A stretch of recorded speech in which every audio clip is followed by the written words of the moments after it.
Hey guys, check it out. What is unique about this key? And I'm not talking about the shape. I'm of course talking about the fact that it's the same color as that Porsche Taycan 4S.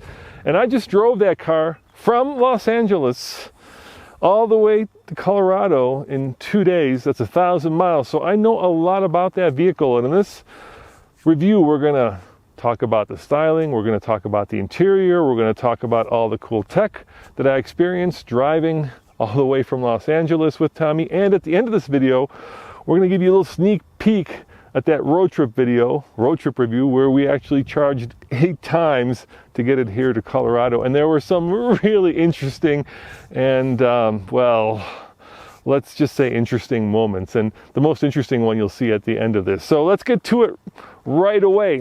First and foremost, as always, let's start with the styling. Now, I personally think, and it is Taycan, even though it's spelled T-A-Y-C-A-N, and you think it'd be Taycan, but Porsche says it's Taycan. If you're old like me, like the Wrath of Khan, that's how you remember it. And it is, of course, noteworthy because it is Porsche's first all-electric vehicle. And I think they really nailed it out of the ballpark when it comes to styling. It looks different, it looks futuristic, it looks like what I would think the Jetsons car of the future should look like. I love the active aero. Right there you can see these, well, they're basically scoops that funnel the air across the tire, making it much more aerodynamic.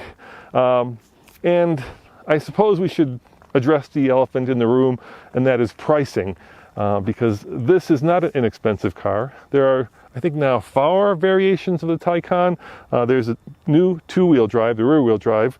There's the new Cross Turismo, which is basically the station wagon version of this.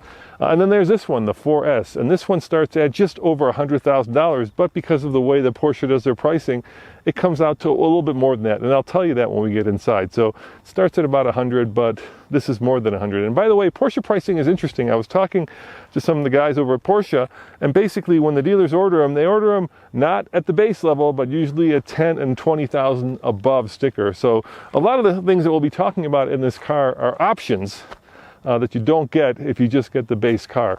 And that's important because the MSRP of this car is rather staggering. So, like I was saying, one of the options are these aero wheels. Are they more aerodynamic? I'm not sure, but they are certainly unique to an electric Porsche, and that's a good thing because, well, you know, Porsche makes some of the coolest wheels in the business. Now, let's talk about one of those options that we had just mentioned, and that is this. If you want to get in the front, all you have to do, hopefully this works the first time, there he goes, look at that, just run your hand in front of the Porsche badge, and then there is the front. And it's cool, it's not huge. You know, it's probably, I actually try to put one of those roller boards that you use on an airplane in there, and if you don't have big wheels on it, you can actually get it in there, but that's about the size. And I love the fact that it's got a front. It's just really easy to put things in that, you know, you don't want to keep in the car that are either stinky or, you know, if you're doing groceries and you don't have a lot, it's super easy to come to the front and put them inside there. So good front, good size, very usable. Now, of course, you'll see here there are a lot of different sensors, park distance sensors, optical sensors. This car does come equipped with the optional, I believe it's $3,500 kind of active steering. We'll talk about that when we get inside the car. So those are some of the sensors for that. These headlights are really cool. In typical Porsche fashion, the daylight driving lights are these 4 little LEDs, and so it's got kind of this almost like sparkling eye effect when you're driving around. You can really tell it's a Porsche because I think Porsche is the only one who does that in a lot of their cars. And then, of course, another feature which is very unique to, well, Porsche, is the fact that your charging port, check this out, slide your hand across it, check this out, slide your hand across it, slide your hand underneath it, there it goes, opens up, and you've got, well, your driver's side charging port. But if you've got a charger that lives on this side, optionally, you can also have the charging port over here. Come on, come on, come on, you can do it. There it goes. But there is something that we learned on our trip which is unique, and that is here you have level 2 charging, but only on this passenger side, you get DC fast charging, optional as well, which is kind of weird. I mean, if you're going to do a charger on both sides, why not have DC fast charging on both sides? But once again, come on, there it goes. See, it's a matter of having the right touch. You know, it's Porsche's way of charging for a lot of different options. Now, let's look at the door handles. As you can tell, Tesla has kind of introduced, well, they were around before, but Tesla popularized the door handles that slide out. Right now they're in, but let me see if I can get them to slide out. There you go, look at that. They actually kind of slide up and out. And that's nice. Easy to get your hand underneath there. And then when you lock it, not only do they retract, like so, but the mirror also retracts. So you know that the car is locked and nobody's going to be stealing your Taycan. And let's look at the rear trunk. This is, of course, a 4-door sedan. And while it looks like kind of almost a GT fastback with a hatch, it in fact is a trunk. It's a good sized trunk. Over here, this is very movable, is your charging for your home charger if you wanted to size that up. And yeah, it's, you know, 12-volt accessory plug and a little cubby underneath if you wanted to hide stuff out of the way.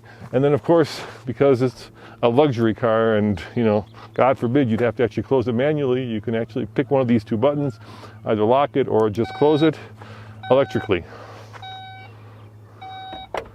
And then, of course, nobody will forget that you're driving a Porsche Taycan 4S because, of course, I love this backlit long, this is a thing now with Porsche where you've got, actually it's a thing among other companies too, where you've got this basically long strip that lights up across it with the Porsche backlit with the bold Taycan 4S. And you can't see this right here, but this is a spoiler that deploys at, I want to say, highway speeds, and then pops up, and then you have different modes, of course, when you're driving the car.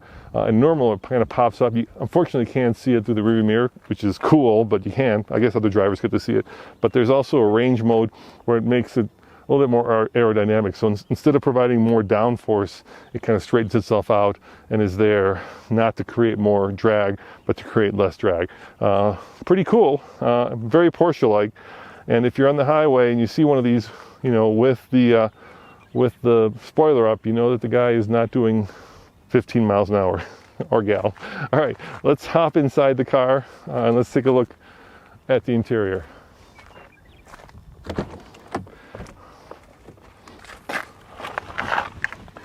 All right, now this interior is optional. It's one of the more expensive options on this build sheet.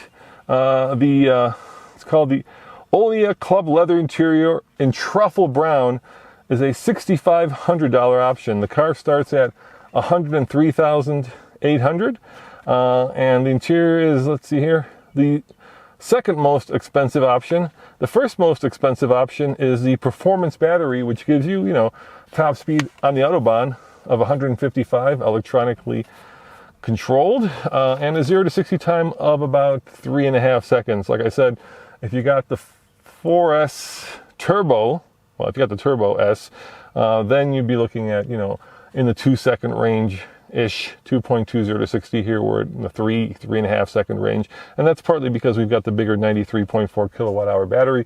And you have access to, I don't know, about 80% of that battery, which gives you an official EPA range of just over 200 miles an hour. But here's the crazy thing.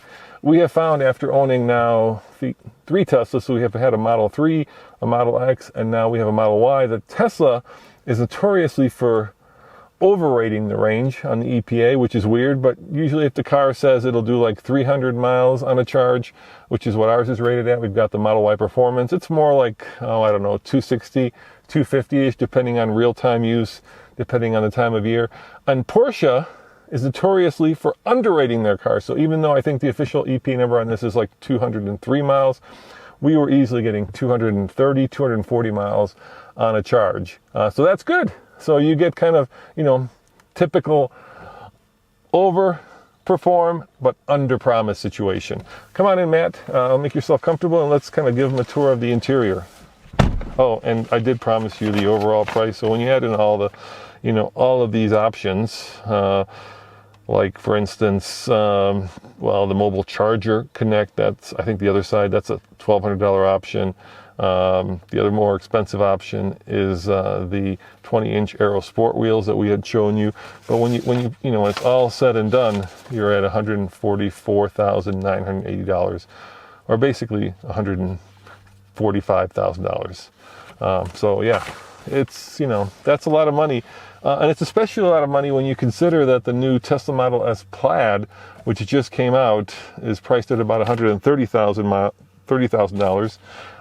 And that one has a range of, more than this, 350 miles. And of course, it's one of the fastest accelerating cars, if not the fastest accelerating car in the world. A quarter mile in about 9.2, and 0 to 60 if it's on a prepped surface and all the conditions are right and everybody has smiled, the gods of drag racing have smiled upon you, you can go under 2 seconds, 0 to 60. Not that you need to go under 2 seconds, 0 to 60. But this car, less range, more money, that car, more range and quicker. But you don't get the Porsche driving experience, and that's a big deal. This car does drive really well. So let's power it up and let's talk about some of the tech.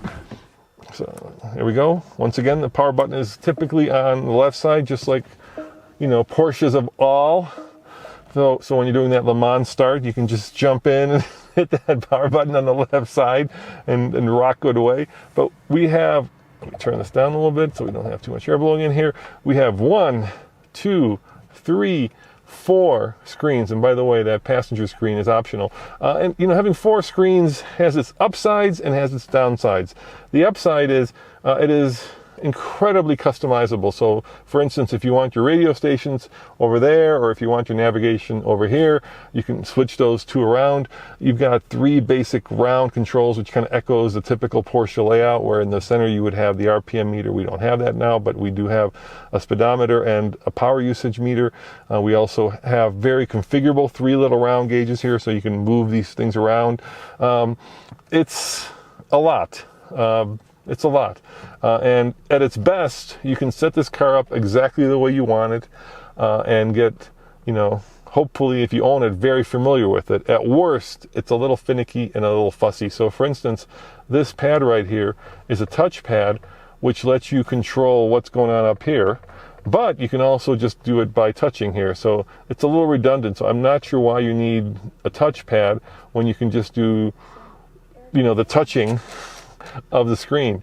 One of the cooler options is this button right here, and this is very Tesla-like. You push that, and that changes the airflow, and then just like a Tesla, you can move around where you want the air to hit you. So these don't do anything. It's actually controlled through here. So that's one of the things that Porsche has, let's say, borrowed from Tesla. The other thing that I don't like is, and this should never be the case, is there's no screen or fabric cover that covers this panoramic sunroof. And when you're in a hot day like we are today, the radiation just streams in. And the behind the scenes story I heard is that Mr. Musk demanded that Teslas have this giant open bright glass roof without a screen, because it makes the car more airy and more inviting. And he actually would not allow the Tesla team to actually put that screen in place. I think that's a huge mistake. I would love to be able to cover this up. So that's one of the things that I wish that we had in this car. You also have right there, you have your suspension, and you can raise and lower this car. So it does have active suspension, and that's where you raise and lower it. And it's raising itself up right now, I can tell. Which is actually pretty cool. And it'll do things like, because it's relatively low, you can set using the GPS where you want the nose to come up. So if you're pulling into like a very, steep or steepish driveway or a Starbucks, you won't scrape your nose. A nice feature, very useful, and really easy to use. And then there's kind of a sense of haptic feel when you're using this, so you can tell what you're hitting and what you're not hitting. It kind of gives you some feedback. I'm kind of two minds. I like hard buttons, and the fact that this car really doesn't have any, except for the ones that are on the steering wheel, is very futuristic, but at the same time can be a bit of a pain in the butt when you're trying to do something quickly. Also, I'm not in love with this shifter. It's actually very hidden from use. So I don't actually see it. I just have to kind of guess and know that going that way means putting the car in reverse. Going this way, you're putting it in drive, and then I can see the P button for park. But yeah, why you would hide it back here, I'm not sure. It's often used. I guess you could go the new Tesla route and completely get rid of it. I'm not sure I'm a big fan of that either. The one thing that I did not like in this car driving it across country was the kind of the autonomous driving-esque feature of the cruise control. In a Tesla, you have a stock, and if you want to use autopilot or full self-driving, you basically push down once to activate cruise control and twice to turn on autopilot or full self-driving. So it's like boom, boom, and the car goes. Here, you have to do it the old-fashioned way, which means you have to turn on cruise control. You have to activate all of the lane keeping and all the auto steering, make sure that's all running, and then there on this little stock, I think there are 1, 2, 3, 4, at least 5, if not 6 functions on this little stock, which when you're going down the highway in Utah at 80 miles an hour is a little bit of a handful, trying to figure out, do I pull it toward me to activate it? Do I push it away from me? Do I push it in? You know, there's just a lot of questions. Once you get used to it, I suppose you're used to it, but it's a little finicky.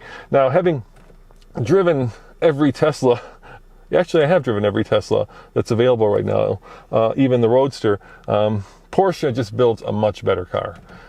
You know, Teslas, I think, are probably one step ahead when it comes to the technology, the interface, the way that the charging network works. You know, here you have to use Electrify America or some of the other third-party sources. With Tesla, it's all kind of bundled into the ownership experience. But I don't want to go through that whole thing. When we get to the video where we're driving it across country, you'll understand what I'm talking about. So let's not kind of go over that. But as a car, this is a much better car. It just steers better, it brakes better, it turns better. It's a very satisfying car to drive. Steering is a little bit numb, but no more numb than many of the Porsches. And we'll talk about that as we get on the road a little bit more. But before we do that, let me get in the back seat and kind of show you how much room there is back there, and then we'll hit the road.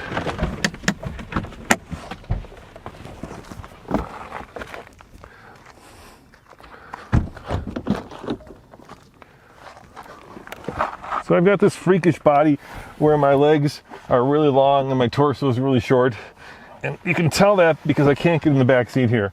It is very tight. This is where I normally drive, and as you can tell, because of the swoopy nature of this vehicle, I don't have a lot of headroom, and I certainly have a little bit of knee room. You know, it's a 4-passenger vehicle, but realistically, you know, it's for an empty nester who wants a Porsche, whose wife or husband will sit in the passenger seat, and then the driver, of course, gets the full-on Porsche driving experience.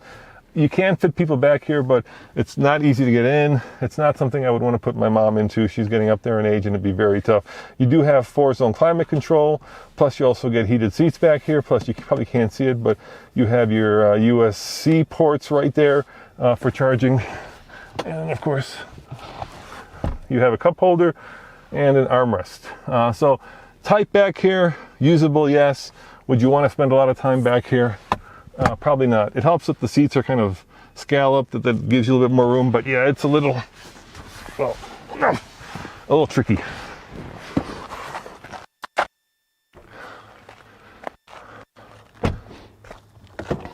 All right, I was going to say start this car up and go for a ride, but it's actually already running. And of course, a great party trick of any electric car is instant torque, and this is no different. Now, there is actually a transmission in this car, so see, I'm used to driving my Tesla. I turned on my wipers. That's maybe a problem for me because we drive a lot of different cars. So you probably wouldn't have that problem if you drove this vehicle on a daily basis. But like I was saying, this car does have a 2-speed transmission. So when you floor it, if you're not in sport mode, so I'm putting myself in sport mode, it will actually downshift, and there's a little bit of a shift. But if you really want kind of the full-on electric car experience, put it in sport mode and floor it, and you'll get tunnel vision. Like I was saying, driving it, the car is very Porsche-like, and that means it's dead flat.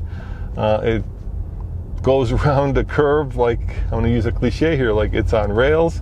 And the air suspension does a great job of smoothing out a lot of the small bumps. I would say if you hit a pothole, which we did, and you got one of those deep thunks, it still is a sports car, and you'll get that kind of thunk that comes through the entire body of the car. But if you're just driving around on normal roads with, you know, normal size potholes, and I'm thinking of like the monster ones you get in places like Detroit, then you should be fine. Seating position is very comfortable. Massaging seats, of course, all kinds of ways to adjust your seat. Porsche built some of the most comfortable and supportive seats in the biz. You know, I don't like seats that, because I'm a big guy, that grip me too much on the side. They just become uncomfortable, and yet Porsche somehow manages to create a seat that is both grippy and comfortable for a long road trip. And once again, we'll talk more about that when we get to the video where we are driving it across country. And by the way, we're still editing that video, so it's coming soon. And we did have some interesting adventure. But as we get up here to the stop sign, let me give it a little bit of the beans and show you what makes this so much fun to drive. And this is why I think, you know, the future of the sports car is going to be electric, because instant torque, really hard to beat. Oh, and there's also that sound. You can hear it's kind of futuristic. I think that's piped in. You can also pay more and get even more futuristic sound. It sounds kind of like a land speeder from Star Wars. So here we go. All right, we're going to do just a little quick acceleration. I'm just going to floor it. You ready, Matt? You're going to get thrown back. You might sit back, or you're going to get thrown back. Ready? You see what I mean? And there's the speed limit. I could do that all day long. And you know, unlike a Tesla, which will also do that, this car feels like it's much more controllable, because it actually has a chassis that dynamically can support and hopefully even make use of all that torque, as opposed to a Tesla, where when I floor it, I kind of feel like, you know, we're on a roller coaster ride, and hopefully the thing won't go flying off the rails. But that's what makes this car such a hoot. I'm gonna go one more time, Matt. You ready? You ready? Here we go. Whoa, tunnel vision! And we're going way too fast. And the great thing about this car is, like I said, we're at 127 miles of range right now, and our battery is at 47%. And every time you do that, you do kind of go deep into the battery. But nevertheless, Porsche does kind of sandbag and underrate this battery, this 94 kilowatt hour battery. Yeah, it has more range than it states. And this number right there, the 127 miles of range, in a Tesla, that is notoriously a guess gauge, because it depends on kind of, you know, your driving style and the weather and all kinds of other factors. Here, we found that number is realistic. So it gives you a little bit less range anxiety when you know that the number that it states is the number that you're going to get. And then if you want, on the map, it'll actually show you, I don't have it set up right now and I'm driving, I don't want to do it. It would show you how far you can go if you zoom. If I can zoom in, this will do it. I think it's probably a setting. It'll show you kind of a blob as to how far you can go given the range that you have, which is pretty cool too. So we actually made use of that quite a bit driving from LA to Colorado. So let's get out of the car and I'll give you a rating for this car. Unlike my previous video in the Jeep where I couldn't rate it, on the TFL scale of buy it, lease it, rent it, or forget it, I hadn't spent enough time behind the wheel. This one I have spent probably too much time behind the wheel, driving it for 2 days straight. So I can certainly give you my recommendation if you're looking for an electric Porsche. All right, so let's hop out and let's put this in P and let's finish up this video. Now, obviously, this car competes with like we discussed, the Tesla Model S, four-door sedan. Most of the new electric cars that are coming are like Model Y competitors. They're crossovers, they're not sedans. But if it were my money, I think the sweet spot in the Taycan lineup is actually the new Cross Turismo. It's basically this chassis and this platform, but the station wagon version that's lifted a little bit and that gives you more headroom in the back, but the same kind of performance. I think it's a sweet looking machine, and it can actually go off-road-ish, and hopefully we'll get one. Now on the TFL scale of get with a test. Now, on the TFL scale of buy it, lease it, rent it, or forget it, I'm going to have to give it a lease it. And to be honest, I would give all electric cars a lease it, because it's kind of like a phone, right? A current phone, you're buying yesterday's technology. And so as battery technology improves, as range extends, as the charging network is built out, electric cars are going to get better, so why kind of lock yourself into yesterday's tech when you can get tomorrow's tech? So in that regard, I would say for anybody out there, any electric car, it would be a lease it at its highest. I don't think, we have bought electric cars, but those have been 5-6-year-old cars because the technology does depreciate rather quickly. And so while this is a $145,000 car, probably in 5 years, if it follows kind of the depreciation curve of some other Porsche sedans, and I'm thinking of the Panamera, it's going to be substantially cheaper. But if you want an electric Porsche and you love that Porsche feel and you want a car that feels like it's made out of one piece of solid stone, and you want a car that has some of the best reliability out there, then this is certainly a great electric car to buy. And please enjoy this preview of our cross-country trip to get it here. And just keep in mind, when you watch this, I had gotten up at 5 in the morning. I had been driving, flew to LA, driving all day, and I was super grumpy when this weird thing happened to us. So usually I'm not like this grumpy, old man grumpy, but just keep that in mind when you watch this preview. As always, this is Roman. Thanks for watching, and yeah, enjoy this old grumpy man preview. See you next time. Ciao. Alright, well here's the surprise. I found a hotel with a level 2 charger. And it's not gone well. Hey, well that's a kick in the butt, Tommy. The Tesla driver is using the J70, what is it? J1772? Right, anyway, it's our charger, and there's a perfectly good Tesla charger right here. So he's using his adapter to use a charger that works in our car, but unfortunately we can't use a Tesla charger because it's proprietary. Why would you do that? That's just lame, dude, lame. I know, it's like a first world problem, but it's still rude, Maybe the Tesla charger's broken. It looks like it's on, Tommy. Look, the light is on. Right, that usually means it's working. That's a destination charger that's working with this green light right there. That's a good, So we can't charge up? No, we can't. Well, maybe, we could wake up in the middle of the night and unplug them. Yeah, we might have to. Now here's the issue. I could unplug them and plug in our car, but I can't plug them into the Tesla charger because the adapter locks itself into the side of the Model Y. I don't know what the plan of action is here. Not really sure what the correct way to go about this is.